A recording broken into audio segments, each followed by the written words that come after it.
MCAचे अध्यक्ष रोहित पवार आपल्यासोबत आहेत। दादा काय सांगाल, आपण पाहिलं तर काल RCB जिंकल्यानंतर आज मोठा जल्लोष जो आहे तो बेंगळुरूमध्ये होता। त्यामध्ये एक पोलिसांकडून लाठीचार्ज झाल्यानंतर मोठी चेंगराचेंगरी झाली, त्यामध्ये 11 जणांचा मृत्यू झाला, 33 जण जखमी झालेत। काय वाटतं या सेलिब्रेशनकडे पाहून?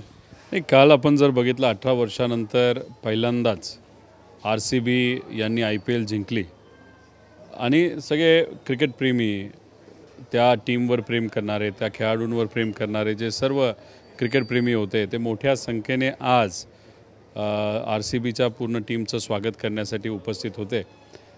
आणि याच्यात एका बाजूला सगळे आनंद व्यक्त करत होते। दुर्दैवी गोष्ट अशी की आजच जेव्हा या टीमचं स्वागत केलं गेलं, ट्रॉफीचं स्वागत केलं गेलं, तिथं लाखोच्या संख्येने लोक आली आणि तिथं आउट ऑफ कंट्रोल वातावरण गेलं आणि त्याच्यात दुर्दैव असं की 11 लोकांचा मृत्यू झाला असं आत्तापर्यंत कळते आणि 27 ते 28 लोक गंभीरपणे जखमी आहेत। ज्यांचा मृत्यू झाला त्यांना आदरांजली या ठिकाणी मी वाहतो आणि जे आज इंजर्ड झालेले आहेत लवकरात लवकर ते बरे व्हावी अशी इच्छा व्यक्त करतो। पण हे सगळं होत असताना एक अंदाज असतो किती लोक येतील, कशा पद्धतीने पब्लिक तिथं एकत्र येईल आणि मग अशात कुठंतरी प्रशासनाला सुद्धा लक्ष देण्याची जरूरत होती।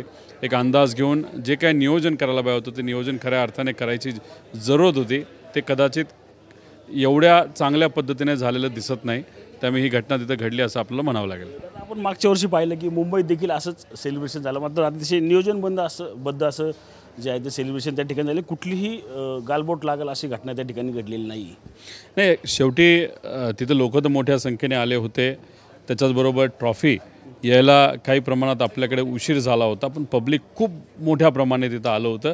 आधी तर खूपच जास्त होतं, ट्रॉफीला थोडासा वेळ झाल्यानंतर गर्दी थोडीशी कमी झाली, पण शेवटी पोलीस प्रशासन आणि मुंबईमध्ये अनेक वेळा अशा पद्धतीने ट्रॉफी आलेली आहे। नियोजन पोलिसांना माहीत होतं, अंदाज तिथं होता आणि पब्लिक येत असताना रेल्वेला किती आलं, कुठून कसं आलं, त्यामुळे पोलीस प्रशासनाचं नियोजन मुंबईमध्ये जे झालं तसं चांगल्या पद्धतीने झालं होतं। त्यावेळेस थोडंसं वाटत होतं की काही गोष्टी घडतील, कारण काही ठिकाणी थोड्याशा काही गोष्टी हाताबाहेर गेल्या होत्या, पण शेवटी काही झालं नाही, ही चांगली गोष्ट आहे। त्यामुळेच म्हणतो की पोलीस प्रशासन आणि प्रशासन यांनी कुठेतरी जबाबदारी घेऊन योग्य नियोजन करणं तितकंच महत्त्वाचं असतं।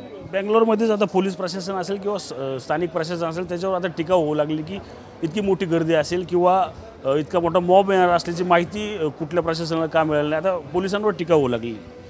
बघा, ठीक आहे, म्हणजे जे झालं ते दुर्दैवी गोष्ट आहे। पहिल्यांदाच बँगलोरमध्ये अशा पद्धतीने ट्रॉफी आली होती आणि जे काय झालं ते झालं, पण शेवटी कुठं ना कुठंतरी अंदाज घेणं पण तितकंच महत्त्वाचं होतं, जो अंदाज पोलिसांनी घ्यायला पाहिजे होता।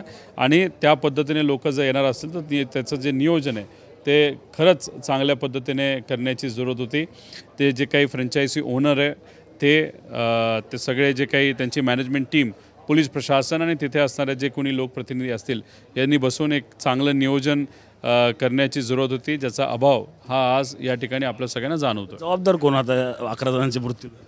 तर शेवटी प्रशासन, त्यांना ती जबाबदारी घ्यावीच लागते, कारण का प्रशासनाची जबाबदारी असते की कुठं काय कसं होईल याचा एक अंदाज घेऊन त्याचं नियोजन करणं।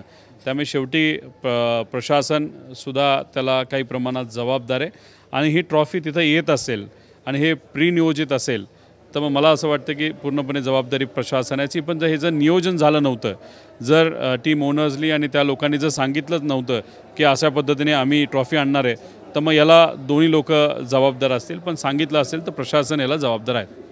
मुंबईमध्ये ज्याप्रमाणे नियोजन झालं त्याप्रमाणे या ठिकाणी झालं नसल्याची खंत जी आहे ती या ठिकाणी आता आमदार रोहित पवार तसेच यांनी या ठिकाणी व्यक्त केलेली आपल्याला एकूणच पाहायला मिळत आहे। कॅमेरामन नागेश सह मी रणजित जाधव, TV9 मराठी, पुणे।